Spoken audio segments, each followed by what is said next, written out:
बच्चों नमस्कार। स्वागत है आप सभी का हमारे YouTube चैनल में। और आज हम इस वीडियो में यूपी बोर्ड परीक्षा 2025 के लिए कक्षा 10वीं की गणित का अध्याय 12 जिसका नाम है पृष्ठीय क्षेत्रफल और आयतन, उस अध्याय के यूपी बोर्ड परीक्षा 2025 के लिए महत्वपूर्ण प्रश्नों को हल करना सीखेंगे। तो चलिए, हमने इस वीडियो में एक प्रश्न लिया है।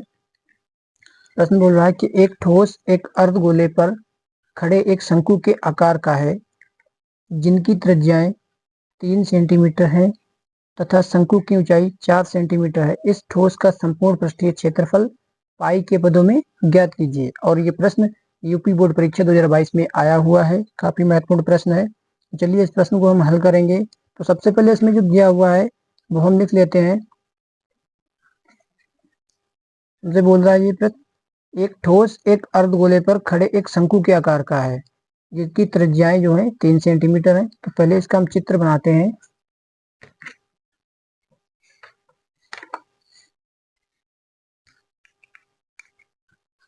इसका चित्र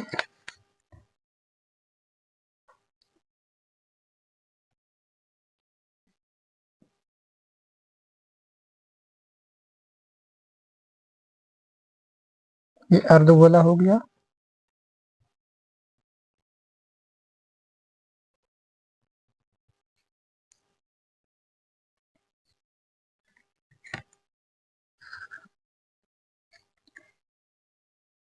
और इस शंकु की जो ऊंचाई है वो है हमारी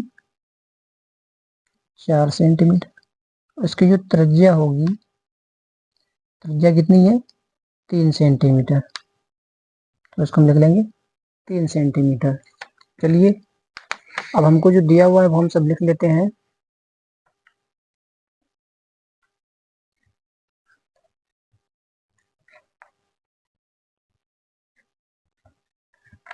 तो हमको जो दिया हुआ है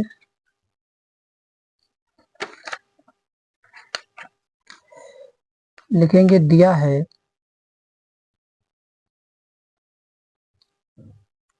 त्रिज्या हमें दी हुई है r, कितनी? 3 सेंटीमीटर। और जो h हमको दिया हुआ है, शंकु की ऊंचाई, वो कितनी है? 4 सेंटीमीटर। यानी r और h तो हमें दिया हुआ है। तो हमें यहाँ पे जरूरत पड़ेगी किसकी? l की। तो l हम निकालेंगे। तो l निकालने के लिए हम क्या करेंगे? l का इसका फार्मूला क्या होता है? l बराबर under root R square plus H square, ये होता है। चलिए, l बराबर निकाल लेंगे हम। तो r का क्या मान है हमारा? 3 का स्क्वायर प्लस h क्या हो जाएगा हमारा? 4 का स्क्वायर। 3 का वर्ग 9 प्लस 4 का वर्ग 16। इसको जोड़ेंगे, ये हो जाएगा हमारा 25। 25 का वर्गमूल होता है हमारा 5।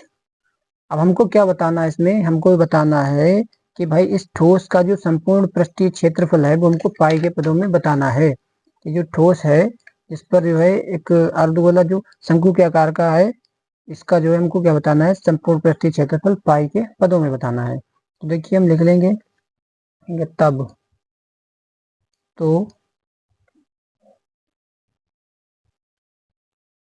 ठोस का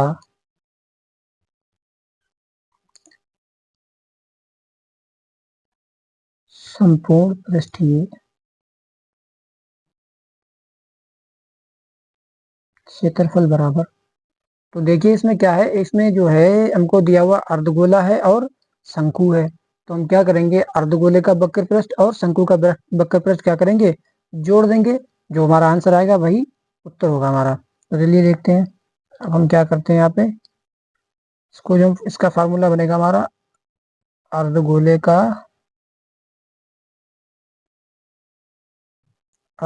का वक्र पृष्ठीय क्षेत्रफल प्लस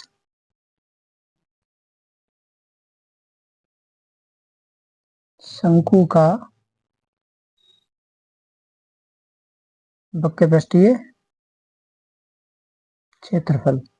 तो अर्धगोले के वक्र पृष्ठ का फार्मूला क्या होता है? 2 पाई आर स्क्वायर प्लस, और शंकु का वक्र पृष्ठीय क्षेत्रफल का फार्मूला क्या होता है? पाई आर एल। तो देखिए 2 पाई, पाई का मान यहाँ पे नहीं रखना क्योंकि हमें इसका आंसर जो लाना है वो पाई के पदों में लाना है। इस ठोस का संपूर्ण पृष्ठीय क्षेत्रफल हमको पाई के पदों में ज्ञात करना है। तो पाई गुणे आर स्क्वायर, आर स्क्वायर हमारी त्रिज्या दी हुई है, त्रिज्या क्या हमारी 3 है, तो 3 का वर्ग कर लेते हैं सीधे, यहाँ पर क्या हो जाएगा 9, या इसको आप ऐसे रख लेते हैं 3 का स्क्वायर प्लस पाई का मान नहीं रखना है, पाई गुणे में आर का मान वही 3 और गुणा एल का मान हमने क्या निकाला 5, तो यहाँ पे हम 5 रख लेते हैं।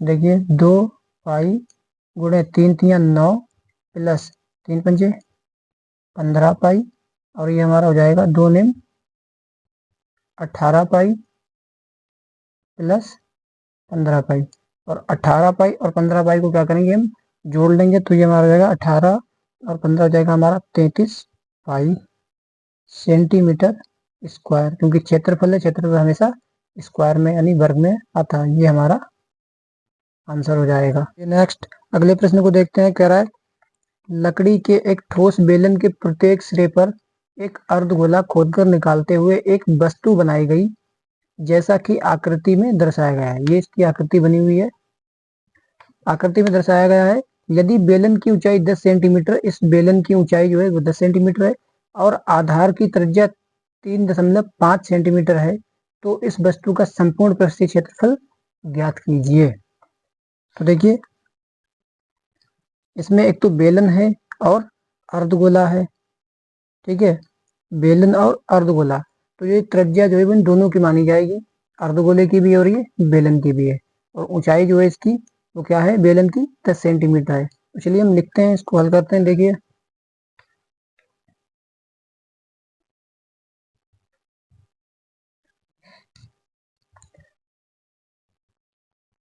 बेलन ऑब्लिक अर्धगोला भी लिख सकते हैं, लिख लीजिए अर्धगोला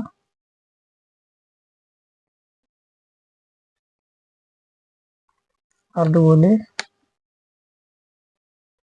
की त्रिज्या आर बराबर कितनी है 3.5 सेंटीमीटर। बेलन की ऊंचाई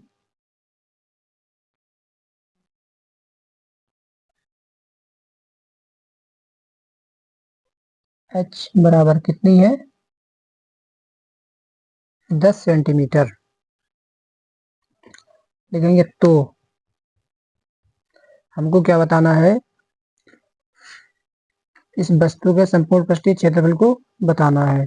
ये जो वस्तु बन रही है ना, ये देखिए 2 अर्धगोले काटकर जो निकाल दिए गए, बोला कि लकड़ी के ठोस बेलन के प्रत्येक सिरे पर एक अर्धगोला खोदकर, एक ये और एक ये, तो ये जो शेष वस्तु है, इस वस्तु का हमें संपूर्ण पृष्ठीय क्षेत्रफल बताना है।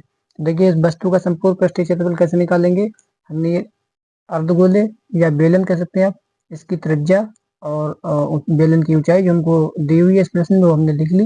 देखिए इसका फार्मूला क्या बनेगा, लिखेंगे वस्तु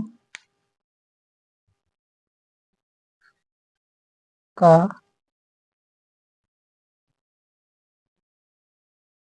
संपूर्ण पृष्ठीय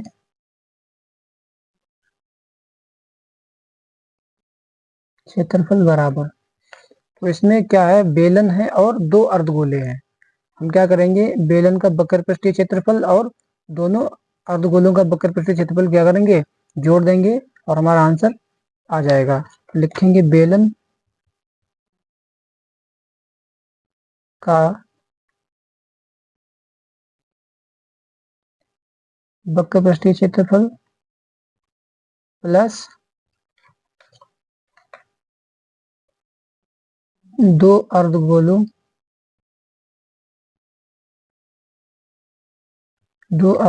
का